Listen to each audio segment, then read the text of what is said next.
All Indiana Politics is your premier source for Indiana politics, focusing on issues that matter to you. I still want us to be the best in the Midwest. We can't afford another lockdown. Give the citizens of this country the relief they need. Education in the state of Indiana remains priority number one. In-depth, nonpartisan coverage. We don't know exactly where the economy will be in January. People are worried with good reason. Exclusive interviews with Indiana's political leaders. We have the resources here in the state of Indiana to care for those who are in need. Expert analysis on critical legislation. We need to reform those laws. This recovery is going to take some time. We've got to anticipate that there'll be a budget shortfall. From Wish TV, this is All Indiana Politics Podcast on the All Indiana Podcast Network.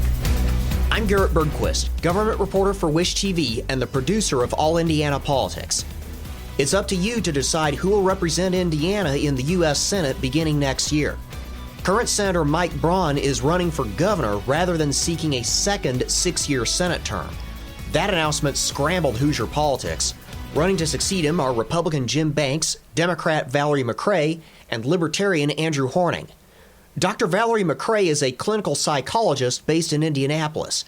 She says what Congress really needs is someone who understands how people work and the struggles they face. With us now is the Democratic candidate for U.S. Senate, Dr. Valerie McCray. Dr. McCray, thanks for coming in today. Thank you. It's always a pleasure to be back here at this station. It's been wonderful each time. So let's get rolling. Let's let the voters know what's out here. Why are you running for Senate? We have these conversations all the time, and I'll tell you the same thing as I always say, which is I'm running for Senate because I have to. I'm running for Senate because this is just such an important time, and we have to have someone in the Senate that represents the people. I'm a psychologist by trade, everyone knows that, and it's important to have a mental health lens in Washington especially at this particular venture, yes. You've called affordable housing a right and a necessity, and the cost of housing has become a major issue in this campaign. What's your plan to increase housing affordability? Well, one, we're going to have to build more. That's one thing, but also we have to do something about how the hedge funds are eating up all of the housing. So I don't know if you've had this experience or not, but I'm a homeowner, and people keep calling me about selling my home. They're gathering up all these houses, and then they're reselling them at a much bigger price. They're pricing out our average homeowner. So that's a problem because we have to have property. That's where people pass down their inheritance to their children. So we have to have property so people can buy and purchase, not to mention the fact that rents are extremely high as well. So we have to have places for people to live, and we have to move towards that as quickly as possible. How do you plan to fight inflation? Inflation, United States is really the lowest on inflation after COVID. So we have to stop, for one, perpetuating a myth that somehow United States have more inflation than other countries. In fact, we are the lowest. We just have to make sure that our policies moving forward are in line with what we need. Right now, we are in a process of making sure we get jobs here. We're making sure we have the infrastructure here, making sure we have those things, the basics, so that we can build on that. So for one, inflation has not been an issue here in the United States. It feels that way, but according with the rest of the countries, we're very, very low on that. And we've been doing a great job. The Biden administration has been doing a great job of keeping that down. You've called for a federal law to guarantee access to abortion services. Should there be a gestational age limit? No. And the reason why I trust women and their doctors to determine when, if, and how that happens. Women are smart enough to make their own decisions. When you get into some sort of limit, you are making that decision for that female, for that woman, for that family.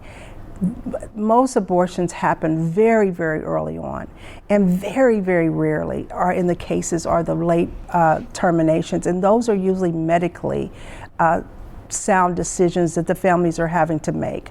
So we don't want to keep feeding into this dialogue that says that, babies are being killed and all this stuff. That's not the case. It's never been the case, and I trust women to make those decisions.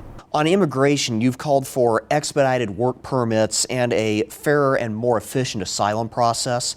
What shape might those take? Well, you know, I went to the border. We looked at the wall. I know that I watch people sleeping on the other side, waiting for their appointments.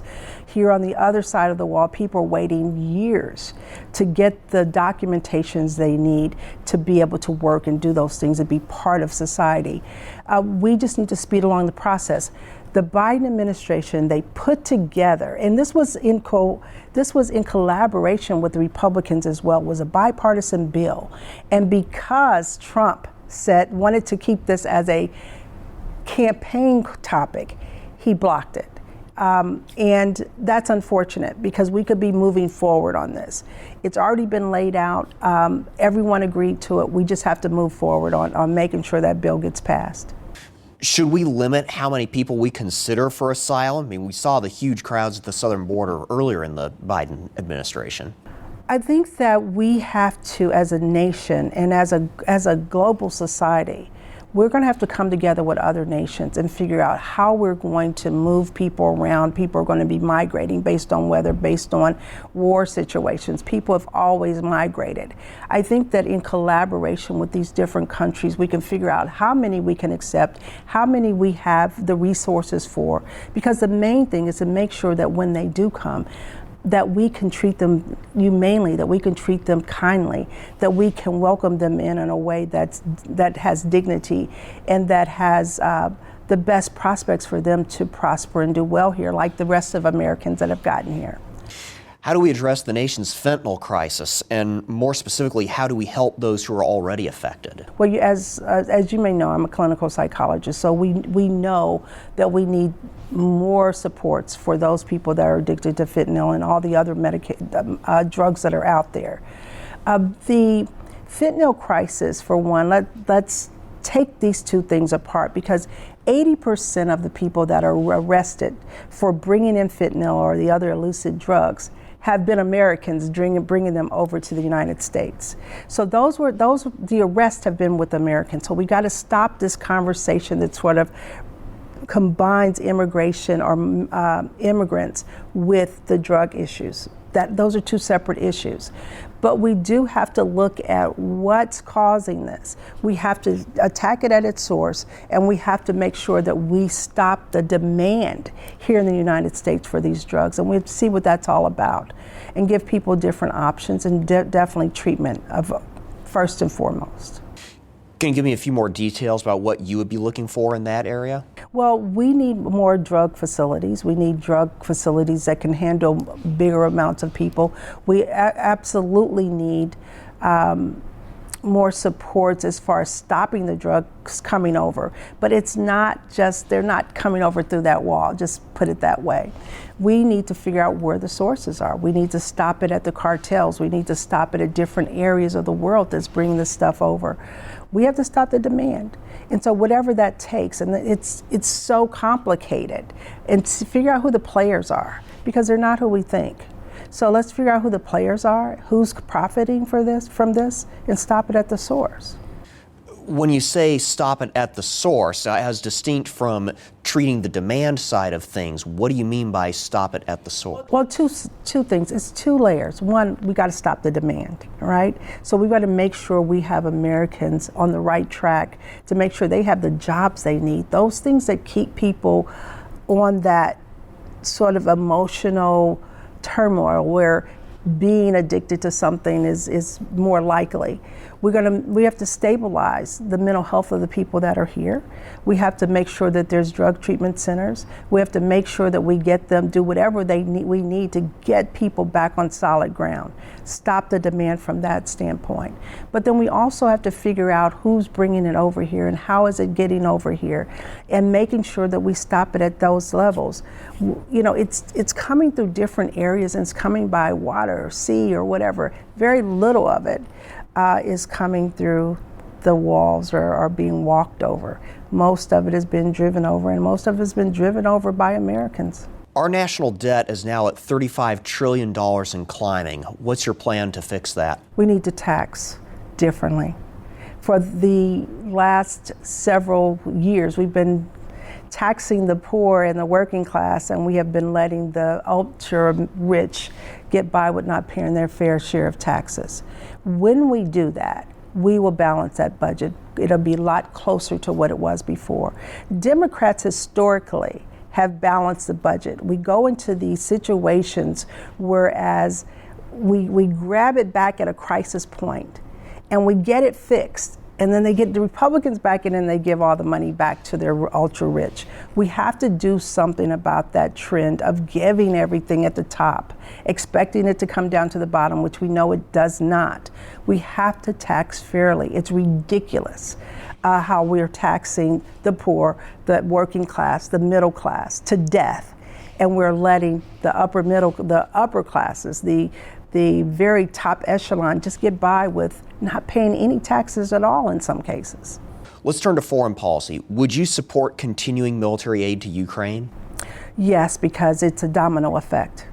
When we lose Ukraine, when Ukraine falls, if Ukraine falls, we're talking Poland and all the other countries around there. This is a situation where Ukraine is holding strong, but we have to worry about what happens if Russia takes over. Then it's Poland and all these other things that can happen in that. So it will be a domino effect, and we're trying to stop. The United States is trying to stop that domino effect. So I would support continued aid to Ukraine. What about aid to Israel? That's a more complicated issue for me. I have understood, always understood, how important it is for Jewish people, especially after the Holocaust, to have a safe place to be. I've always understood that. I've never understood why Palestine needed to take the brunt of that. So we need to have a ceasefire, whatever it takes to stop the killing on both sides. As a psychologist, someone who does PTSD evaluations, I know that the Israeli soldiers, as well as the Palestinian people, will be suffering mental health-wise for quite a few generations because of this. The mental health fallout, not only the physical fallout, but the economic and mental health fallout of those people on the ground right now is going to be astronomical. They're going to hurt on both sides. So we have to stop it and start the healing as soon as possible. So would you, in the meantime, support continued military aid for Israel, or would you ask to suspend it? I would ask to suspend whatever it takes to stop the violence. We have to stop the violence. We have to get to a ceasefire as rapidly as possible. So whatever that takes, if it takes stop the sending weapons, we need to do that. As fast and as in a hurry as possible.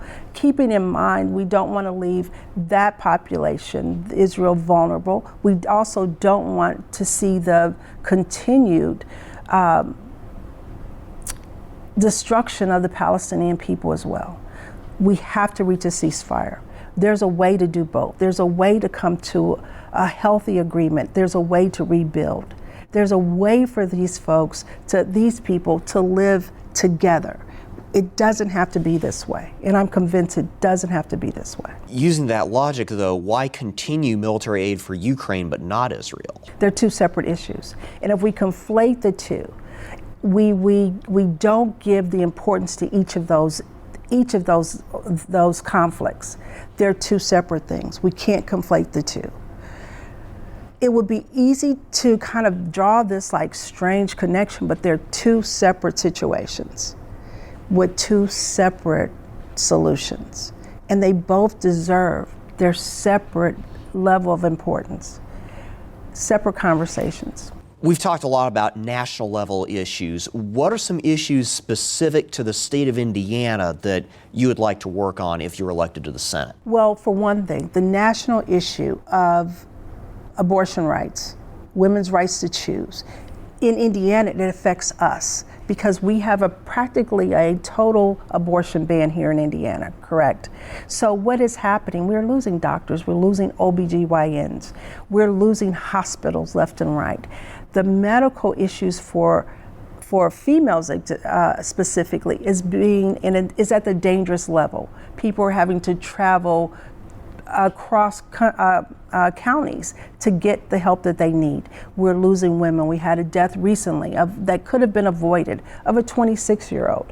This is an issue that is at the national level. Hopefully we can get it fixed there, but we can see how it is immediately affecting the women here in Indiana. the women and the families. So that is one issue we have to get together right away. That's one issue I'll be championing when I get to Washington, D.C. Kamala Harris has said point blank that if we get the bill to her, she'll sign it. I want to be there to help push that bill, to make sure that she has the support she needs and she has that bill in front of her from day one when she hits Washington, D.C. What makes you the best choice in this race? I'm fierce. I'm unstoppable. I'm educated. I understand science. My perseverance is unbelievable. Of course, you know that. And we need to get it done. I'm the best person because I understand what the urgency is. And it's time to get someone with some character in office. And I think that's undeniable to stay course. That will stay the course. This is a special time. And they need a psychologist. They need someone who understands what people are going to at the ground level, going through on the ground level. So it's about being the perfect person at the right time. And this is the right time, and that time is now. Dr. Valerie McCray, thank you for joining us. Thank you. I appreciate it. That was Valerie McCray, Democratic candidate for Indiana's U.S. Senate seat. Early voting is now underway, and Election Day is on November 5th. Remember, you can catch All Indiana Politics every Sunday morning at 9:30, only on Wish TV. I'm Garrett Bergquist. Thanks for listening. From Wish TV, this is All Indiana Politics Podcast on the All Indiana Podcast Network. Watch All Indiana Politics live Sunday mornings at 9:30 on Wish TV and at wishtv.com. Subscribe to this podcast and listen weekly here on the All Indiana Podcast Network. And be sure to discover even more great podcasts at allindianapodcastnetwork.com.